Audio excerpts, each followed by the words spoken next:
Sharief Ishaq, WDSU down in New Orleans. Gives us time to be the Jim Firearms Hotline on Tuesday. Sharief, how are you, sir? Cold, man. I hate this cold weather, man. Give me the 80s. It's coming tomorrow and the next day and the next day after that. The next 3 days, highs in the 80 degrees. So it's not it felt like fall for a minute there, but we'll get back to warm weather here for the next three. Speaking of hot, Saints got a win in Charlotte. Listen to that tease. Listen to that segue. Look at that team. What'd you see on Sunday? Hey, look, Hunt, it's the first time all season and actually first time in a very long time that they played complementary football. I probably think the Cleveland Browns game might have been the last time they did that, and I truly think this is one of the better performances from a quarterback since Drew Brees retired. And I think that Tyler Shough looks sharp. Shough got out there and climbed the pocket a few times, made good decisions, didn't really panic, very decisive, and hit the target. And that's exactly what you want to see from a guy you drafted in the second round, and you just hope he can build on that. And I saw a lot of that. I mean, we could talk about a lot of good things when it comes to this game. So, but Shough is the top priority when we're talking about the Saints moving forward. What was a play or two that was your favorite in the game? There was I'm trying to think if it was the second or third quarter. Where there was one time when he climbed the pocket under pressure and hit Chris Olave, not the one-handed catch, but I think it was before the one-handed catch. He climbed and he hit Olave, and I thought he was going to get sacked, but it was a really good job. And even on the first drive, when he evaded the pass rush and hit Juwan Johnson, and Juwan went for like 53 yards, and that was really good. And look, we could talk about the touchdown passes.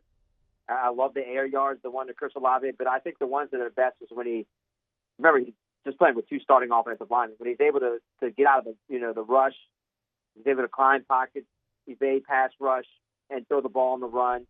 Those are the more impressive throws to me than those two touchdowns, because that just shows you that, Kellen Moore and the coaching staff are doing a good job of teaching these quarterbacks how to play under pressure in the pocket and outside the pocket. So that's one very big positive sign when it comes to, Tyler Shough and the way he played in that game Sunday. All right, let me play a little bit of devil's advocate here.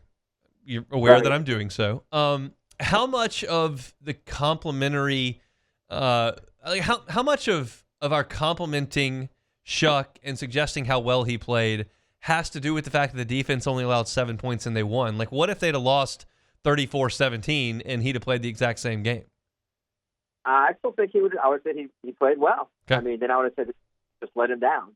But that's why I said it's a complimentary game, the first one in a very long time. When everyone plays complimentary, it makes everyone look good. Yeah. The defense played its best game. I think I would count the Giants game because of the 5 turnovers. I felt like, at least Carolina came in 5-4. You're talking about Rico Dowdle, who was the best running back since week 5 of the NFL, held him to 52, 53 yards. At that one drive where Justin Reed had that roughing the passer call that gave him the touchdown. Other than that, the defense was awesome. I mean, they went after Bryce Young the entire game. They smothered him, and they smothered Rico Dowdle the entire game. So I think the Tyler Shough thing would have been still the same for me. That is the number one priority, is to see him progress. And they got to win. Just so happens they got to win. Now, people are going to say, well, it's the Panthers. They're not good. Well, that you're just slighting the Saints. If they would have lost, you would have probably said, well, they're terrible. They lost to a bad Carolina team. They won. So you can't be mad about that. You got a double dose of progression from your young players and Shough, and you got a win. So there you go, team. You got a team win for the Saints.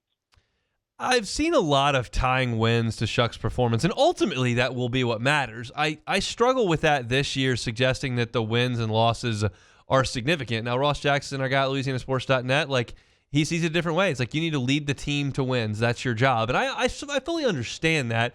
But I'm more so looking for the process by which you get there. And if, hey, the running game or the defense isn't very good, but Shough plays okay and you lose, that's okay too. Where are you on the development of Shough as opposed to just purely what the wins and losses say while he's the starter? Everyone's going to look at it differently. Yeah. Ross will look at it as leading to wins. I look at where Ross is thinking next year. This year, I'm on the train that you're on of progression and, getting better and developing and making the guys around you play much better, even if you lose. It's so hard because next time he plays, he could have a bad game or a semi-decent game, and they lose the game. You're like, oh, okay, so he's back down to earth.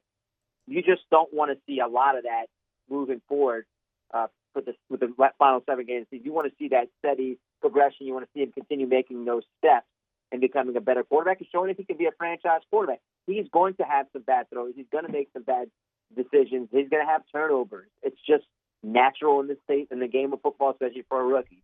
Those things are going to happen. But it's, can you overcome them, and can you kind of avoid letting that happen a bunch of times?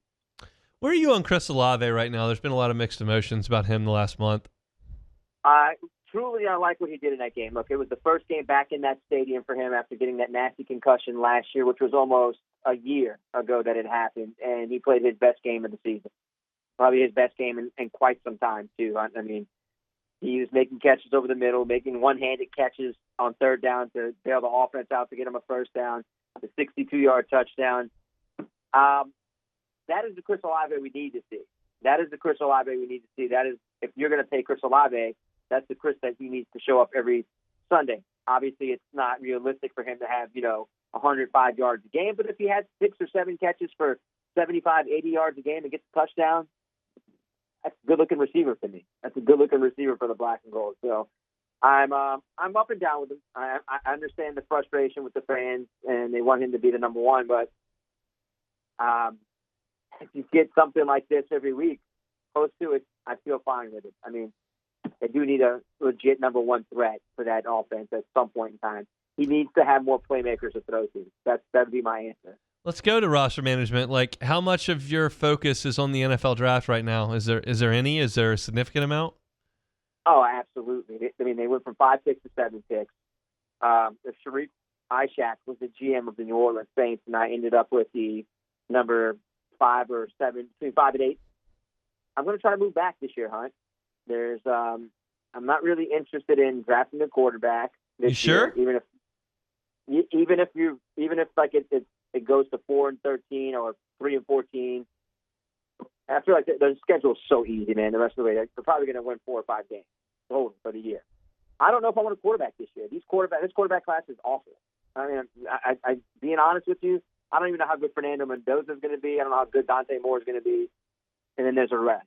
I mean, I don't know if I want to take that chance this year. I would dangle that carrot in front of the team to come up there and come get one of those guys and let me go ahead and move back in the draft. Let me collect some picks because the team needs players, desperately needs young players, playmakers, skill position players on both sides of the ball after this year. And they need to do that, and they need to hit on a big way. Because if this class hits, because you already have some decent production from Quincy Riley, Jonas Sanker, and Danny Stuckman is starting to play a lot. We'll see what else will happen with Devin Neal and Tyler Shough. Then it looks good. You hit again next year, and you get more picks. If you move back, like I say, you're setting yourself up for a good little run because they're going to free up a lot of money after next year. So, just saying, that's what I would do. Are you aware that the general manager of the team said that trading back means you're getting a worse player? He says that all the time. I disagree with that logic. Look what the Philadelphia Eagles do. I mean, they haven't just been the most successful team in the last 7 or 8 years in the NFL by doing exactly that. And they got the Saints a few years ago in order for them to draft Olave and Penning by giving up their pick and moving back. So I think they did just fine. I think the Saints at some point in time need to think about that and stop moving up and start moving back to collecting picks because this team is going to start losing veteran players. They need to fill the cupboard up with some good young talent in the draft. So this year would be a good way to do it, and next year's draft as well after next season. So and then they free up a lot of money. Saints coverage, you can find it Hunt on Saints here. Of course, LouisianaSports.net as well. Sharief's with us on Tuesdays. Hey, it's Hunt. Thanks for watching Hunt on Saints. Before you leave, help us out a little bit. Hit that like button, leave your comments in the section below, and hit that subscribe button so you get all our content right here from Hunt on Saints. We'll see you next time.